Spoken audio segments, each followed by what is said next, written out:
Welcome to the debate. Audio is safe, it's comfortable, it's been the standard for, 20 years? But the data suggests it might be dying, or at least evolving into something you'd only recognize by the camera lens pointing at it. Today, we are dissecting this massive shift from audio-only RSS feeds to vodcasts, specifically for local businesses. We're talking about your neighborhood realtor, your lawyer, financial planners. So the central question is pretty stark. Is video podcasting the ultimate leverage point for a small player to dominate their local market? Or is it just a resource-heavy trap, a cost of attention nightmare where bad production actually hurts the reputation you're trying to build? It's the shiny object problem, isn't it? I mean, everyone sees the trend. Everyone wants to be a broadcaster. But I look at the barrier to entry, specifically this idea of broadcast quality. And I just wonder if a local business can actually clear that hurdle without completely face-planting. My stance is that the risk of that uncanny valley in amateur video, plus the painfully long time it takes to see any ROI, makes this a really dangerous gamble. You risk spending a fortune just to look unprofessional to the people down the street. When that's exactly where I'm on the other side. In 2025, video isn't some bonus feature. It's a defensive necessity. It is the single most efficient marketing lever a local business has to build trust, and this is crucial SEO dominance. If you aren't visible, literally visible, you just don't exist. We'll see. The graveyard of abandoned corporate YouTube channels tells a different story. All right, let's get into the positions. I want to frame this right, because I think most people get it wrong. We're not talking about starting a TV show. No, we're talking about building a content engine. The strongest argument for video podcasting for a local business is this write once, publish everywhere philosophy. When a busy attorney sits down for 1 hour of video, they're not just making an episode. They are solving their marketing consistency problem for the whole month. That 1 hour is the raw material. It feeds shorts, reels, TikToks, blog posts. It is efficiency personified. Efficiency's great, but only if the output has quality. Right, but it goes deeper than just logistics. There's a huge psychological advantage here. Finchley Studios talks about visual anchoring. Humans are just wired for faces. When you see a host face, it triggers what are called mirror neurons. This creates a parasocial bond, that feeling like you know someone. For a local service provider, trust is the only currency that matters. If a potential client feels like they already know the realtor before they even walk in the door because they've seen them laugh on video, well, the sale is halfway made. And finally, you just can't ignore that YouTube is the world's second largest search engine. If you're audio only, you are hiding from the biggest discovery platform on earth. Period. Look, I get the leverage argument. I really do. But I'm looking at the cost of attention. You say content engine, I see a noise machine. The Finchley analysis notes that video has a 77% higher cost of attention than audio. Audio is passive. I can listen while I'm driving, while I'm doing chores. Video requires me to stop everything and watch. That's asking a lot from the viewer. But the retention is higher. Retention only holds if the quality is there. And that's my core problem with this. Broadcast quality is the baseline now. It's the expectation. We are past the grainy Zoom call era of 2020. If a local business is recording in what Finchley calls a cold, sterile warehouse or using a cheap webcam, they just risk looking amateurish. And in a service business, if your video looks cheap, your service looks cheap. It actively hurts your brand. Plus, the ROI here is a long-term play. Local businesses need sales now to keep the lights on. They could die on the vine investing in this parasocial trust that might not pay off for a year or more. Okay, hold on. For our listeners who aren't editors, what is the Voxel strategy? Sure. It's a volume-based approach. It's designed for business growth. The whole idea is turning 1 hour of recording into weeks of content. It's asset management. We've got data from Riverside showing that 65% of company podcasts share short clips every week. This is high-velocity micro-content. It's the only way to compete on social media algorithms today. You don't need a massive budget to create these snackable clips that capture an emotional peak or a funny moment. Snackable. I just hate that term. It sounds like junk food. Fair enough, but it's accurate, right? It's consumable. Cast Magic highlights that these little bite-sized clips, especially the ones with a laugh or a strong opinion, get way more shares than a full episode. It creates a low-commitment way in. A customer sees a 30-second clip of a local chiropractor explaining a stretch. They get value. They follow. That's the engine. Okay, but let's just peel back the layers on that engine. You're glossing over the labor. I mean, you mentioned these micro labs saving costs, but there's a hidden cost here. You risk commoditizing your brand. If you look at the retention data, it drops off a cliff if the shot is just static. The boring talking head, just a person talking into a mic, it requires dynamic intervention. We're talking zoom cuts, overlays, B-roll. Which can be automated now. There are AI tools for that. To a degree, yeah. But have you seen those AI edits? They have no rhythm, no soul. Finchley's report explicitly says that talking head format needs these interventions to get a 2.7 times retention multiplier. That increases production labor. So your easy 1 hour of recording actually becomes 10 hours in the edit base to make it watchable. If a local business just floods their channels with low-quality, static clips to feed the beast, they are creating negative brand lift. They're just annoying their audience. I'd argue that annoying is still better than invisible.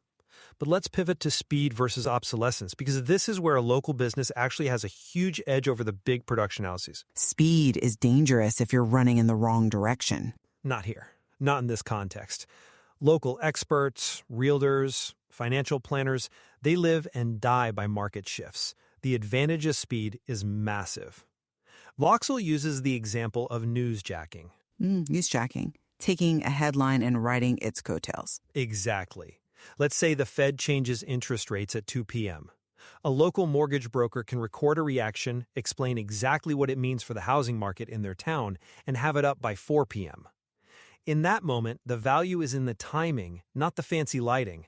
Establishing that immediate local authority before the story is old news. That beats a high-polish video that takes 2 weeks to edit. You can't newsjack with a blog post in the same way. Video just signals urgency. That is a compelling argument for a news organization. But for a local business? Have you considered the shelf life problem? Newsjacking works for 24 hours, maybe 48. Then it's just digital trash. It creates a hamster wheel. The real ROI for a business with limited resources comes from evergreen content, stuff that's just as true in 2 years as it is today. That compounds. If you're always chasing the news cycle, you are a slave to the feed. But that hamster wheel drives immediate traffic, and traffic drives leads. Traffic, maybe, but trust, I'm not so sure. We know from Edison and Finchley that 45% of Gen Z feel connected via video. That's a strong number, but that connection is described as fragile. So if you rush a video out to newsjack something and you have a bad take, or the audio is just awful because you picked speed over quality, you break that bond. One bad interaction can cost you a client. You're risking your long-term reputation for a short-term spike in views. I think you're assuming the audience wants cinematic perfection. They don't. They want a human connection. But let's talk about where these videos actually live. You mentioned the cost of attention, but I want to talk about defensive necessity when it comes to SEO. Search engine optimization, the holy grail. It is. We know YouTube is owned by Google. It's the second biggest search engine.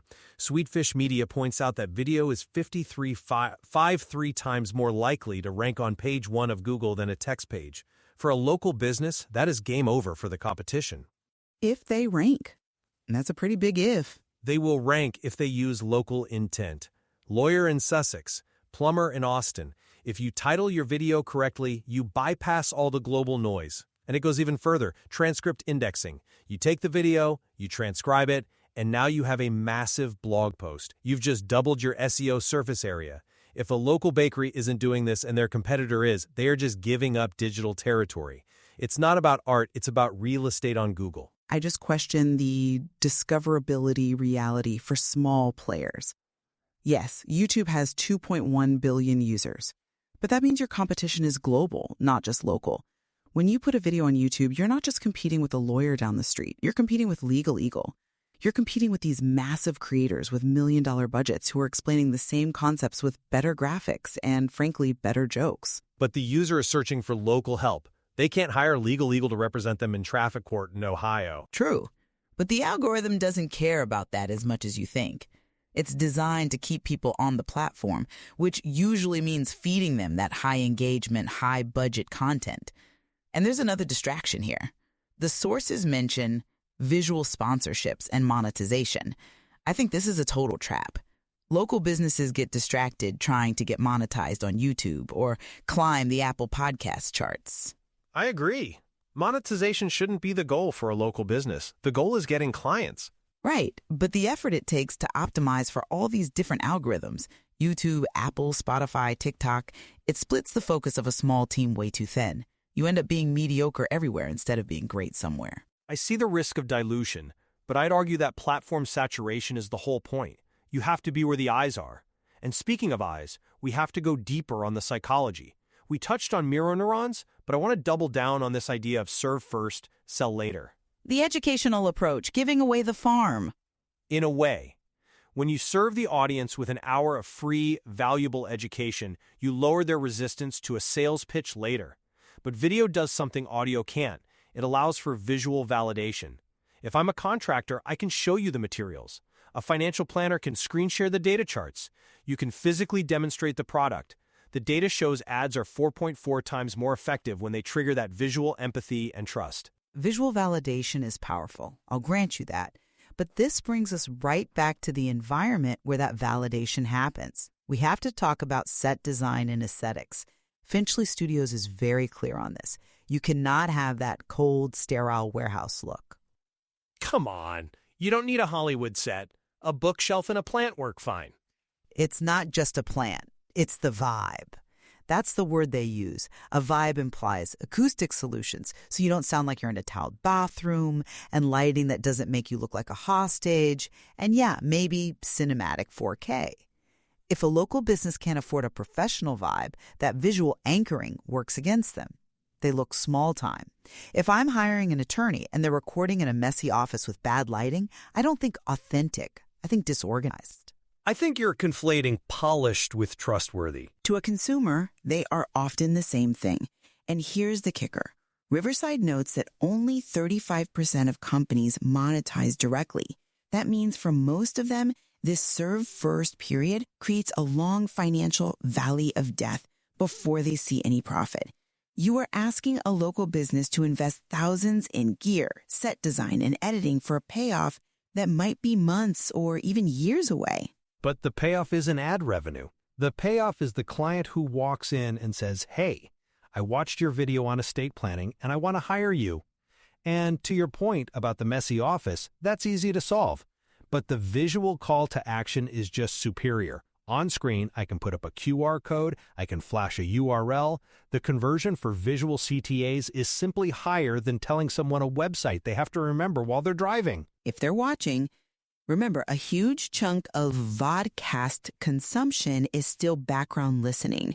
If you rely on a visual QR code and I'm listening while I'm doing the dishes, you've lost me, and you just spent extra money on a visual I didn't even see. But 48% of the U.S. population has listened to and watched a podcast. The behavior's shifting. You can't design for the past. You have to design for the reality of your budget. Okay, let's step back. We're arguing about execution, but the fundamental driver is the medium itself. If a local business just refuses to do video, how do they market on Instagram or on TikTok? With static photos? Or they focus on text and audio where they can actually control the quality. A well-written article or a high-quality audio show can build authority without the risk of that uncanny valley. But text doesn't trigger the mirror neurons. It doesn't build the parasocial bond. It also doesn't trigger the "this looks cheap" reflex. I suppose that is the tension. But I truly believe that an imperfect, helpful video is better than no video at all. I think the audience is more forgiving than you give them credit for if the content solves their problem. And I believe that bad video is worse than silence. It lingers. It becomes a permanent public record of mediocrity. Let's touch on interactive storytelling before we wrap up. We haven't talked about the community side. Community is a buzzword. What does that actually mean for a plumber? It means Q&As. It means live comments. Video allows for real-time interaction that audio just can't match. If a business goes live, they can answer questions on the fly. That builds a community around the brand, not just a customer list. It shifts the dynamic from vendor to advisor. Again, that requires a moderator. It requires tech support. It requires someone to filter out the trolls. Every layer of interaction you add is another line item on the expense sheet. For a small team of 3 people, managing a live stream is a nightmare, not a growth strategy. It's an investment, not a nightmare. But let's go to the conclusion. We've covered the content engine, speed, SEO, the psychology. Where do you land? Look, at the end of the day, the data supports video retention. 62% retention is impressive. I can't deny that. But the cost of execution, not just the money, but the time, the attention, the labor, that's the killer. My conclusion is that for local businesses, unless they can commit to professional standards and a very long-term horizon, it might be better off just mastering audio or text. Producing bad video in a rush to stay relevant is a trap. The cost of attention is just too high to waste on mediocrity. You're better off being a great writer than a bad broadcaster. And I see it completely differently. I conclude that the content engine is the only way to survive the modern attention economy.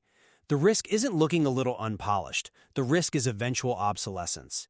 If you are not on YouTube, if you are not making vertical video, you are invisible to the next generation of consumers. An imperfect video that is fast, educational, and authentic creates a stronger human bond than the most polished text ad ever could. You have to be in the arena. A fair point, even if I worry about the casualties in that arena. That's the nature of business. We can agree that the podcast is no longer just audio. The definition has definitely expanded. Absolutely. It's a multimodal beast now. And whether your business is ready for that visual spotlight, well, that is for our listeners to decide. Indeed. Choose wisely. Thank you for joining us on The Debate.